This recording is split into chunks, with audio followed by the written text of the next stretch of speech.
The Tampa offense ready to get their drive started. Well, this game, it has had no shortage of offense. They've been able to put up a decent amount of points on this side, Charles. They just have not been able to keep pace with the other offense they're going against here. Yeah, that's a good way of pointing things out because now it's not a total loss because, as you said, they've scored some points, so there's some plays they can build on, moments where the game plan actually worked. But overall, though, they were just out-personnel. They were going up against a team that's playing at an elite level. And they'll get him down as he's inside the 40. That's over 40 yards of movement with those last two plays. Despite the score, despite the deficit, no quitting this guy. He's running angry, running through arm tackles. He wants to change what that scoreboard is saying. Steps away to, and he can't get rid of it. He's taken down. Now then, after the sack, it'll be interesting to see what they have planned for 2nd and 23.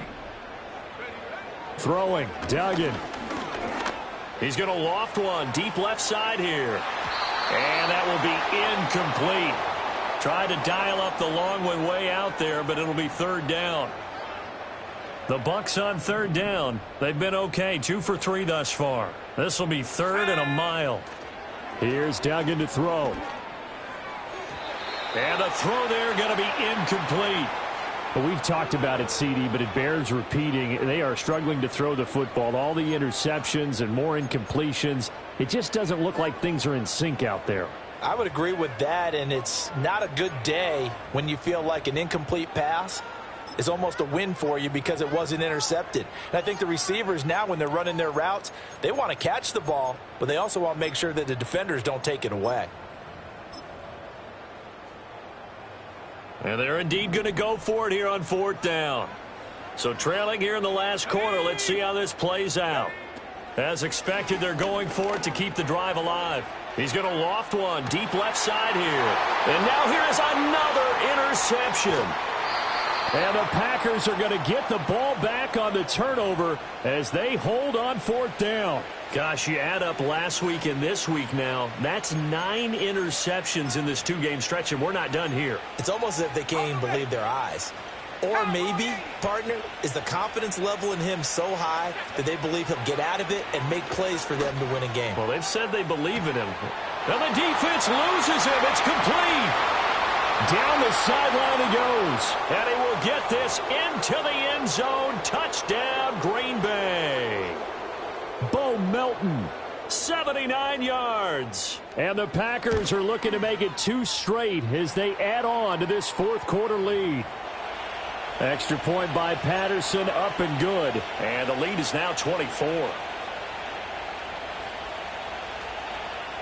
And Patterson back out there to send this one away. This taken in at the goal line. And he'll go down as this drive will start at the 25-yard line.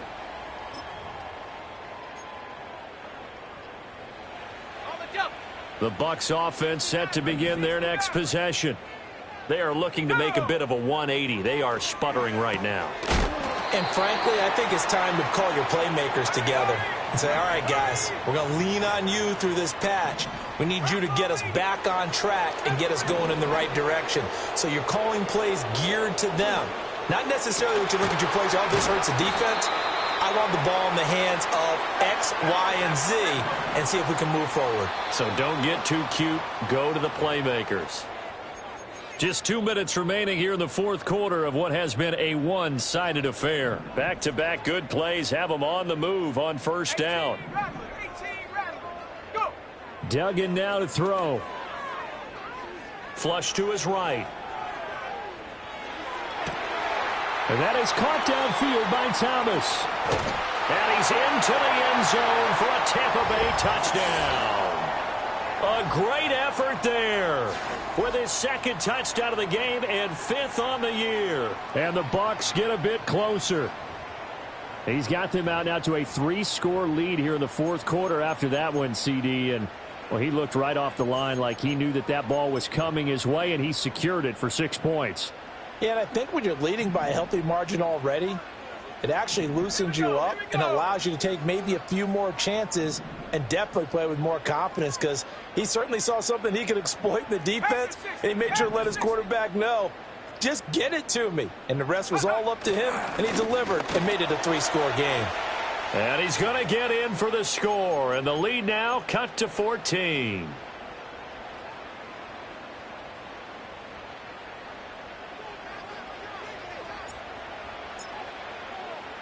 New York ready, and here we go as he sends this one away. And no run back forthcoming, so this will come out to the 30.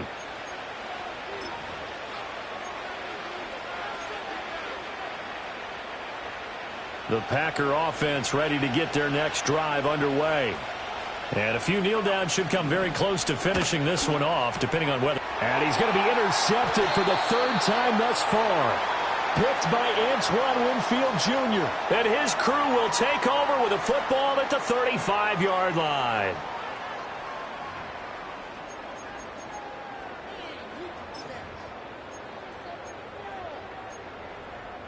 They'll come up 1st and 10 here. 19, set. Throwing to start the drive. Dugan. And this is intercepted, and that should do it. Picked off by Benjamin St-Juste. And the Packers are going to take over at their own 11-yard line. Let's go now. Now it looks like he'll throw here. Odafe Oweh showing off the pass rush skills. Well, it's been a little bit of feast or famine because he's thrown for decent yardage, and obviously they've got the lead, Charles, but now he's been sacked 4 times. And what I'm focusing on is his toughness in the pocket, because you mentioned the feast or famine part. He's played well in between being dumped on his back, but every time he's had a chance to throw the football, he's been impressive. And his pass is intercepted for the 4th time today. Picked by Antoine Winfield Jr. And he'll take this back down inside the 20.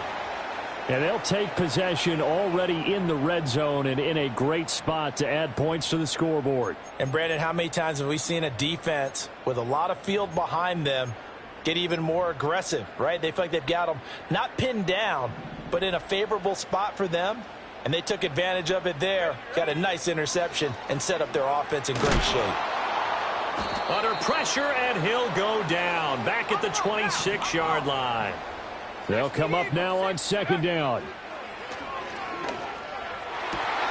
And it's caught. And he takes this one into the end zone, and all of a sudden, here in the final minute, things get a little bit tighter. Well, they knew a lot of steps had to happen here. They got step 1, the touchdown. You need a 2-point conversion here, don't you? You do, and as you continue to look ahead, if they're able to get that, somehow get the ball back and get another score, they have to go for 2 again. That's why teams are practicing multiple 2-point plays. We saw that in Super Bowl 51 with the Patriots getting a pair of big 2-point conversions. So the touchdown was big. This almost equally big as he'll try to get it to a 1-score game with a 2-point conversion. They'll try and throw for it. And that one is caught. So they convert here, and don't look now, but this one's back to a 1-score game. And hold the phone now. This game isn't over yet. Not at all. Now, get the football back. That's the first thing. However you do it, get the ball back and then manipulate the clock with your offense, because you've got to get the ball into the end zone.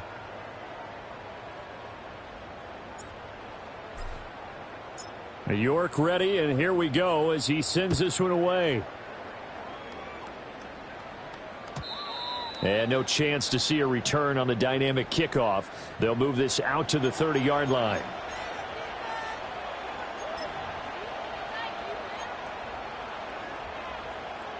About set to get this drive started, the Green Bay offense at the line. And checking the timeouts, they do have 2 defensively, but no real need to use them as they're not going to be able to stop the clock after that. The Bucs going to go ahead and use the second of their timeouts as they'll stop it with just over 40 seconds to go in the game. Another run on 2nd down, trying to cover up. The Bucs forced to use their 3rd and final timeout as they stop it here with just under 40 seconds to go in the game.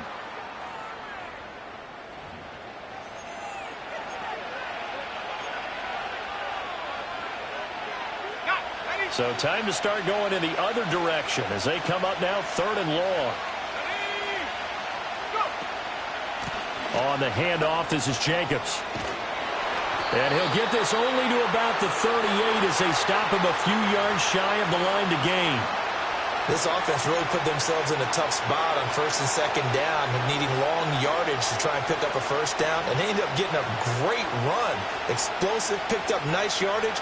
You don't expect to be in this situation on 4th down, but guess what? It all started with what happened on 1st and 2nd down. Really put them behind the 8 ball.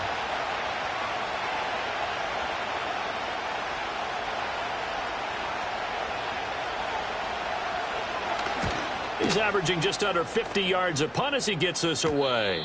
So a change of possession here on the punt. And there'll be time for maybe one final play before we hit 000.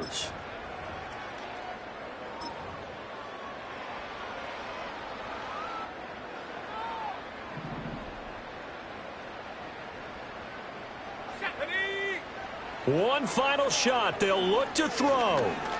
Now a desperation throw deep downfield. And it's incomplete. So their final drive comes up empty. And with that, the ball game is over.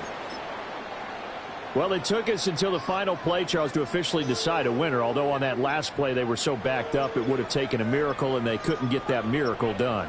Well, I like how you stayed with it because we both knew that this had to go down to the last play, and neither side was going to exhale until that play concluded because we've seen the improbable before. A couple of laterals, maybe some poor defense on the back end. They might have gone all the way to the end zone. In this case, though, it didn't happen. Perhaps next time. So for the Packers, they move back over 500 at 3-2 now on the year. And they'll get another road test next week as they have to go to New Orleans to take on the Saints.